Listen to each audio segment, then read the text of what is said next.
അപ്പോൾ അങ്ങനെയൊക്കെ സിറ്റുവേഷനിൽ എന്നെ ഭയങ്കര വിഷമമായിട്ട് എൻ്റെ ഫോൺ ചെയ്യുക, ചേട്ടാ ഇങ്ങനെ എന്ത് ചെയ്യൂടാ, ഞാനിങ്ങനെ ഇപ്പോൾ അവളും കുട്ടികളും ഇല്ലാതെ എനിക്ക് വീട്ടിൽ നിൽക്കാൻ പറ്റത്തില്ല, കാരണം എൻ്റെ ജീവിതത്തിൻ്റെ ഭാഗമാണ് അവർ, അവരില്ല എനിക്ക് പറ്റത്തില്ല. ഞാൻ പറഞ്ഞു, നീ ഇത്രയും കണ്ട നുണയൊക്കെ പറഞ്ഞിട്ടല്ലേ നീ എന്തിനാ ഇങ്ങനെ ആവശ്യമില്ലാതെ വെള്ളം കുടിക്കാനൊക്കെ പോകണം. ഞാൻ പറഞ്ഞടാ എന്തെങ്കിലും ഒരു വഴി നീ കാണിച്ചാൽ. ഞാൻ പറഞ്ഞു, നീ ഒരു കാര്യം നീ എന്തായാലും അവളെയും കുഞ്ഞിനെയും പിടിച്ച് സത്യം വിട്ടു, നിനക്ക് എന്തായാലും നീ കുടി നിർത്തിയില്ല, നീ ക്രിസ്ത്യനെയും ക്രിസ്തു അങ്ങനെ അള്ളാഹുവിനെയൊക്കെ പിടിച്ച് ആണയിട്ടു, നീ കുടി നിർത്തിയില്ല, നീ ഒരു കാര്യം വേറെ എന്തെങ്കിലും രീതിയിലൊരു ആണയിട്. എടാ ഞാനപ്പോൾ വിളിച്ചാൽ അവൾ ഫോൺ എടുക്കത്തില്ല, ഞാൻ എന്ത് ചെയ്യണം, നീ വാട്സപ്പ് ചെയ്യും, ഇന്ന ആളെ കൊണ്ട് സത്യം ഞാനത് കുടി നിർത്തുമെന്ന് പറഞ്ഞ് വാട്സപ്പ് ചെയ്യുമെന്ന് പറഞ്ഞു വാട്സപ്പ് ചെയ്തു.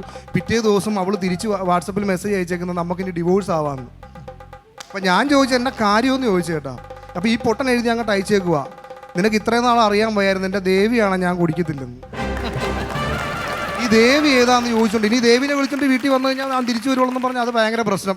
പുള്ളിക്കാരന് ഭയങ്കര ടെൻഷനായി കേട്ടോ, കാരണം കുടുംബജീവിതമല്ലേ. പുള്ളിക്കാരൻ ഈ പറഞ്ഞ പോലെ അവിടെ പോയി പരാതി കൊടുത്തപ്പോൾ വക്കീൽ വളരെയധികം അവിടുത്തെ ഒരു ശ്രദ്ധേയനായ വക്കീലാണ്, എന്നാ കേസുണ്ടെങ്കിലും പുള്ളി കൃത്യമായിട്ട് ഊരിത്തരും. അപ്പോൾ പുള്ളിയുടെ അടുത്ത് എന്നുവെച്ചും പറഞ്ഞു, ഈ പറഞ്ഞ പോലെ ചേട്ടാ എനിക്ക് ഈ നാട്ടിൽ ഒന്നാമത് ചീത്തപ്പേരൊക്കെ ഉണ്ടെങ്കിലും ഞാൻ ഈ നാട്ടിൽ അറിയപ്പെടുന്ന ഒരാളാണ്, അതുകൊണ്ട് തന്നെ എൻ്റെ ഈ വിഷയം ഇത് വെളിയിൽ ഒരു കാരണവശാലും പോകരുത്, ഇത് വെളിച്ചം കാണുകയേ ചെയ്യരുതെന്ന് പറഞ്ഞു. പുള്ളിക്ക് ഒരു 5,500 രൂപ ഫീസും കൊടുത്തു. ആ പുള്ളി കൃത്യമായിട്ട് കേസ് ബാധിച്ചു, കേസിൽ ഇവൻ തോറ്റു. അവൻ ഇന്ന് വരെ വെളിച്ചം കണ്ടിട്ടില്ല, 9 വർഷമായിട്ട് ജയിലിനകത്ത് കേട്ടോ കോട്ടയത്ത്. സാധാരണ നമ്മുടെ നാട്ടിൻപുറത്ത് ഇത്തരം പ്രശ്നങ്ങളൊക്കെ വരുമ്പോഴത്തേക്കും ചില രാഷ്ട്രീയക്കാരൊക്കെ ഉണ്ടാവുമല്ലോ കേട്ടോ, അവിടുത്തെ ഉള്ളവരെ സഹായിക്കുക, നമ്മളുടെ എന്ത് അല്ലേ ശരിയല്ലേ ഞാൻ പറഞ്ഞു, നമ്മുടെയൊക്കെ നാട്ടിലുണ്ടാവും വെള്ളയൊക്കെ ഇട്ട് നല്ല രാഷ്ട്രീയക്കാർ. അപ്പോൾ നമ്മുടെ നാട്ടിലുണ്ട് ദാമോദരൻ ചേട്ടൻ. അപ്പോൾ പുള്ളിക്കാരനെ നമ്മൾ ഇങ്ങനെ ചോദിച്ചു, ചേട്ടാ എന്തെങ്കിലും പ്രശ്നമൊക്കെ ഇങ്ങനെ ഉണ്ടെന്നുണ്ടെങ്കിൽ ചേട്ടൻ നമ്മളുടെ കാര്യം ഒന്ന് പരിഗണിക്കാവോ, നമ്മളെ ഒന്ന് സഹായിക്കാവോ, എന്നെ ഉണ്ടെങ്കിൽ ഒരു ഒറ്റ കോള് മതി അവിടെ നിൽക്കും എന്ന് പറഞ്ഞു. ഓ സന്തോഷമായി, കാരണം ഇപ്പോൾ എന്തെങ്കിലും പ്രശ്നം ഉണ്ടെങ്കിൽ നമ്മുടെ ഭാഗത്ത് സംസാരിക്കാൻ വേണ്ടി ഒരാളായല്ലോ ചേട്ടാ. അങ്ങനെ ഒരു അതിർത്തി തർക്കം വന്നു. എൻ്റെ ഈ കൂട്ടുകാരൻ ഇവനും തൊട്ടപ്പുറത്തെ വീട്ടുകാരും തമ്മിൽ വഴക്കായി. ഇതിൻ്റെ നടുക്ക് ഇടപെട്ട ആൾ ഈ ദാമോദരൻ ചേട്ടനാണ്, രാഷ്ട്രീയക്കാരനാണ്.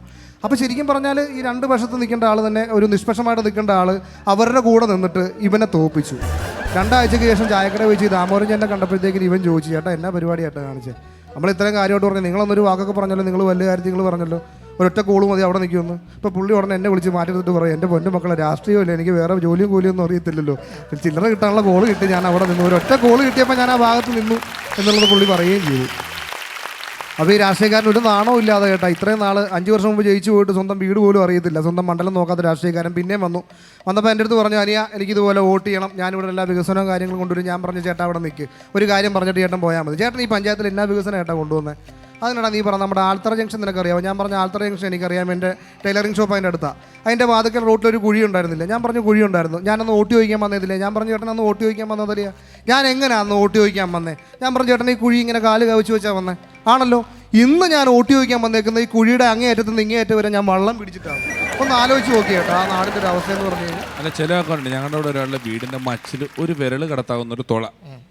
അപ്പോൾ ഈ മച്ചിൽ പണിയെന്ന് പറഞ്ഞാൽ ഓട് ഇളക്കിയിട്ട് ആ മോളിൽ കൂടെ ഇറങ്ങിയിട്ട് വേണം പണിയാൻ, താഴേന്ന് പണിയാൻ പറ്റത്തില്ല. അങ്ങനെ ഒരു വലിയ ആശാരിനെ കൊണ്ടുവന്നിട്ട് ഈ ആൾ പറഞ്ഞത് അത് ഈ മച്ചിൽ ഈ വിരൽ കിടക്കണം. ആ പുള്ളി എന്ത് തുള എന്ത് ഇത് ഇവിടെ ഒരു തുള ഉണ്ടോ അവിടെ ആയിട്ട് മച്ചിൽ ഒരു വിരൽ കിടക്കാനുള്ളൊരു തുളയുണ്ട്, അതൊന്ന് നന്നാക്കണം. പുള്ളി ഇവിടെ നന്നാക്കാൻ പറ്റിയില്ല, മേളിൽ കൂടെ ചെന്ന് ഇറങ്ങിയിട്ട് വേണം നന്നാക്കാൻ. ശരി നന്നാക്കാൻ പറഞ്ഞിട്ട് പുള്ളി മേളിൽ കൂടെ കയറി പണി തുടങ്ങി. ഒരു ഉച്ചയായപ്പോൾ ചോറുണ്ണാൻ വേണ്ടി വിളിക്കാൻ വന്നിട്ട് ഈ പുള്ളി, അതേ ചോറായി കേട്ടോ പറഞ്ഞപ്പോൾ ആ ആശാരി ആ തുള വഴി ഇറങ്ങി വന്ന്